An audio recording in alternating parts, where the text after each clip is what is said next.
بسم الله الرحمن الرحیم. تیری زہرا بے مصیبت کی گھڑی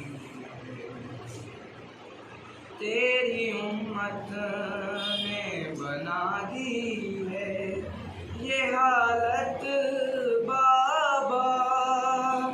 کوئی فصلی بھی نہیں میری سلامت بابا.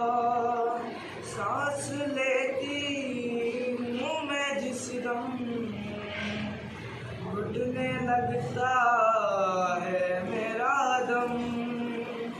صرف مرنے کی غم ہے. تیری زہرا بے مصیبت کی گھڑی آئے بابا. تیری زہرا بے مصیبت کی گھڑی. کبھی دربار میں پیشی کو بلاتے ہیں ہمیں, کبھی دروازے پہ آ کے ستاتے ہیں ہمیں. میرے یہ پھول سے بچے پوچھتے ہیں یہی مجھ سے کیا خطا ہم سے ہوئی ہے. تیری زہرا بے مصیبت کی گھڑی آئے بابا. تیری زہرا بے مصیبت کی گھڑی. شرم آتی ہے بھلا تم کو بتاؤں کیسے, یہ تماچوں کے نشاں تم کو دکھاؤں کیسے. تم نہ پہچان سکو گے دیکھ کر مجھ کو کہو گے کیا میری زہرا یہی ہے. تیری زہرا بے مصیبت کی گھڑی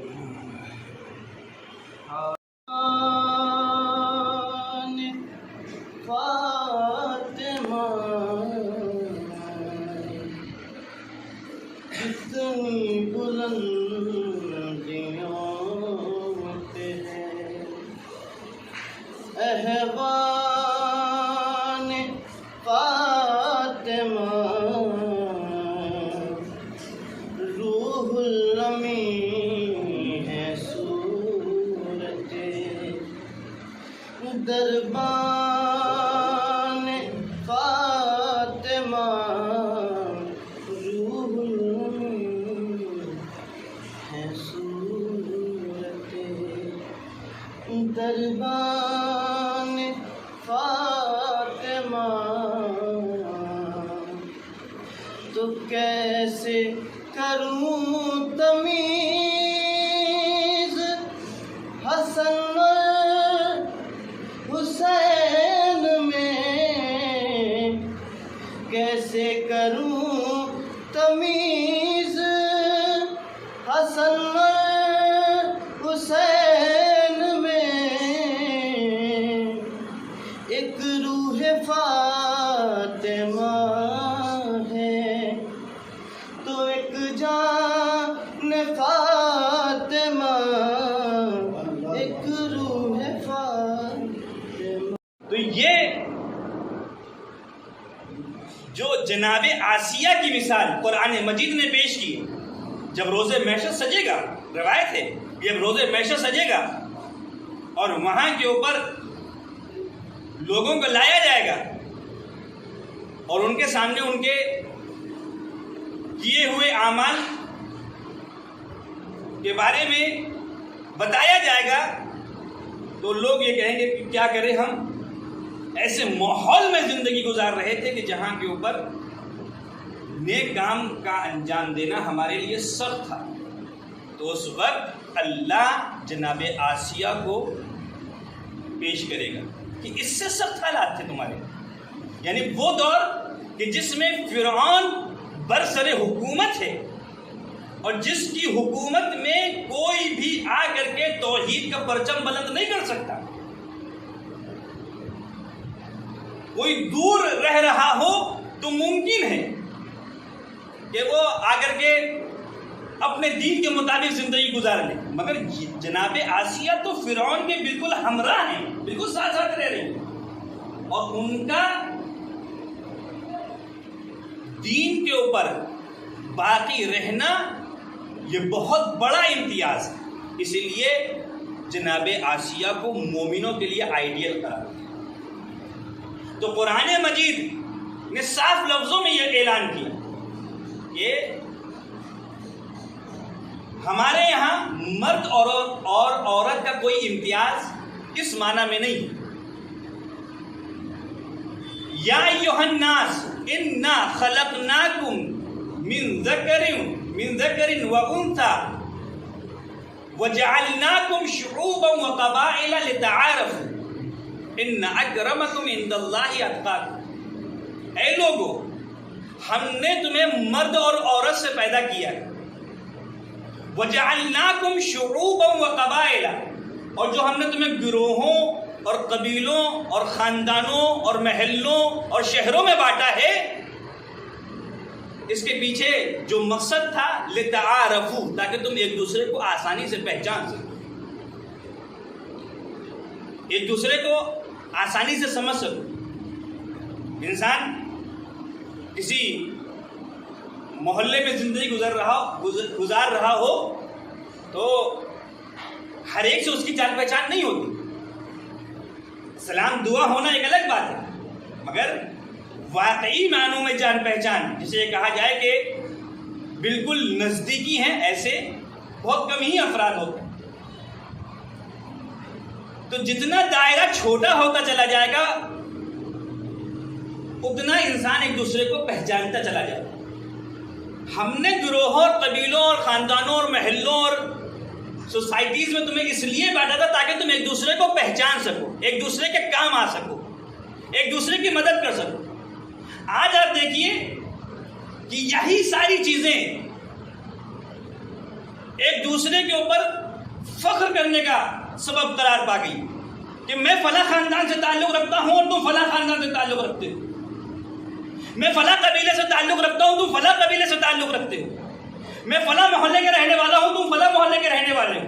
یہ ساری چیزیں آج ہماری سماج کی دین ہے، اس کا اسلام سے کوئی تعلق نہیں ہے۔ اسلام کی نگاہ میں یہ ساری چیزیں انسان کو پستی کی جانب لے جانے والی ہیں، اسی لیے اسلام نے آواز دی کہ لتعارفوا، یہ جو ہم نے تمہیں بانٹا تھا یہ اس لیے نہیں بانٹا تھا کہ تم فخر کرو آ کر کے کہ ہم فلاں قبیلے سے تعلق رکھنے والے ہیں، ہم فلاں چیز سے تعلق رکھنے والے ہیں، ہمارا فلاں خاندان ہے، ایسا نہیں، بلکہ اسلام آ کر کے اس بات کی طرف متوجہ کر رہا ہے کہ دیکھو تم میں سے اللہ کے نزدیک سب سے زیادہ نزدیک وہ ہے، اللہ کے نزدیک سب سے زیادہ محترم وہ ہے کہ جس کے یہاں سب سے زیادہ پاکیزگی پائی جائے، جس کے یہاں سب سے زیادہ تقوی پایا جائے۔ ان اکرمکم عند اللہ اتقاکم، کہ تم میں سے سب سے زیادہ بافضیلت وہ ہے جس کے اندر تقوی پایا جائے۔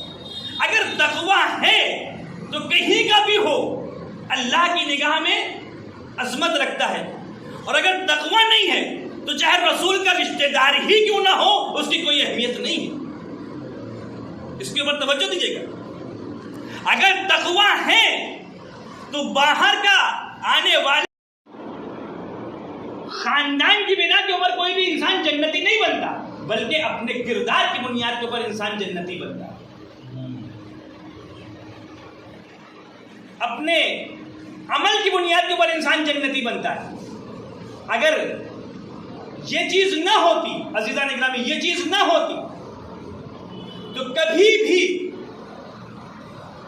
جناب بلال کو پیغمبر اسلام اذان کے لیے معین نہ کرتے. جناب بلال جو کہ ایک غلام ہیں اور اس سماج اور سوسائٹی میں غلام کی کوئی حیثیت نہیں تھی. اس سماج اور سوسائٹی میں غلام جانوروں کی مانند سمجھا جاتا تھا.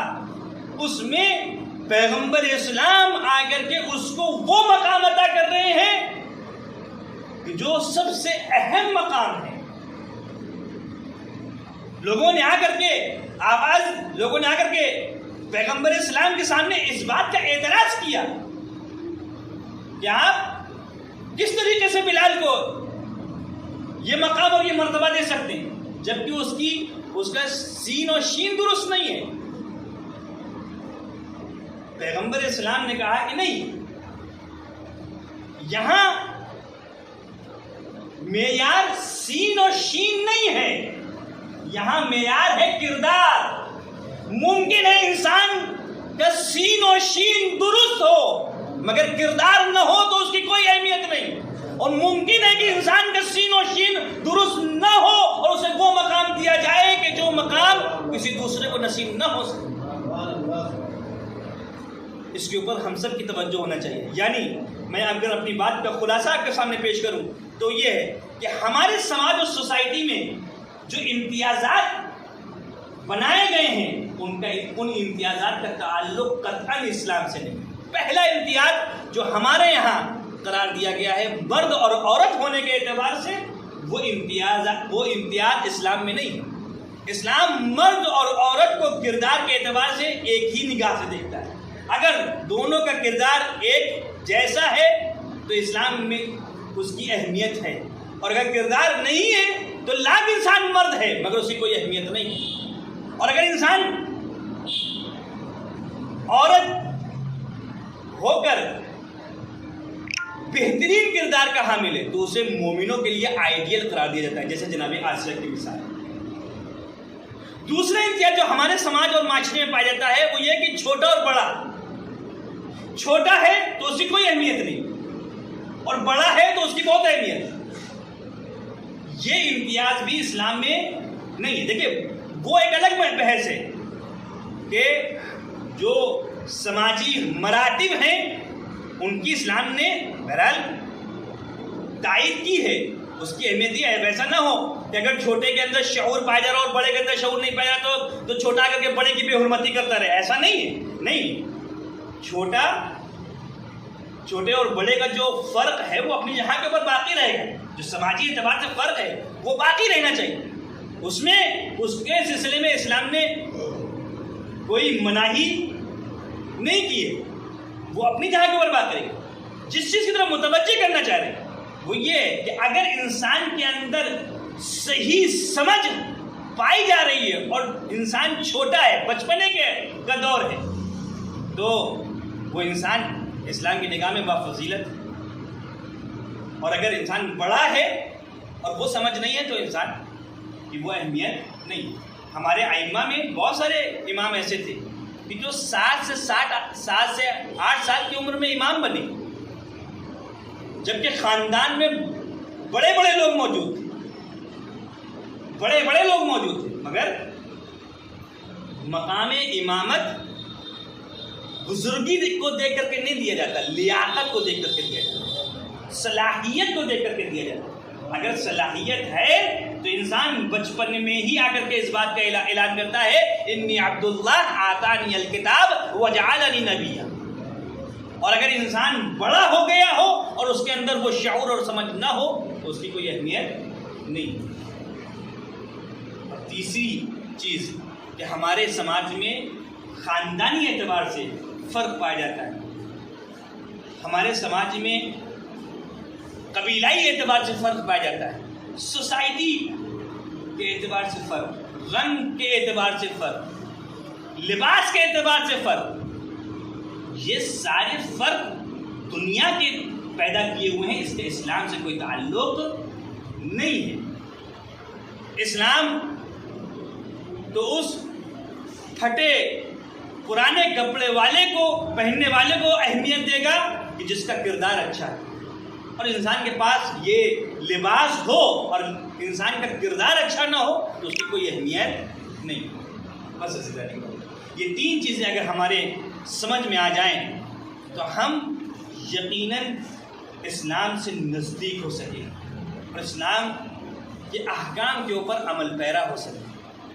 ایک ماں کی مجلس ہے، بچوں نے اپنی ماں کے اصال ثواب کے لیے اس مجلس سے اعزاز کیا.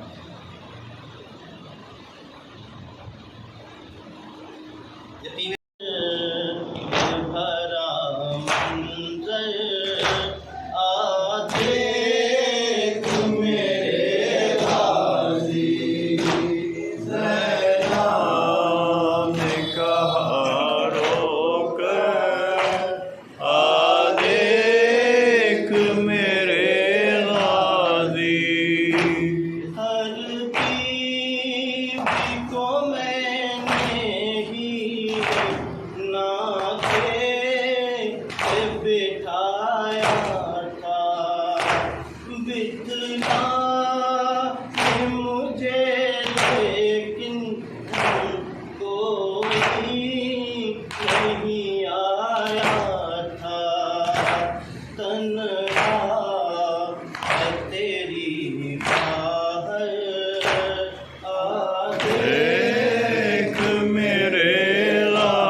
برحمتك يا أرحم الراحمين.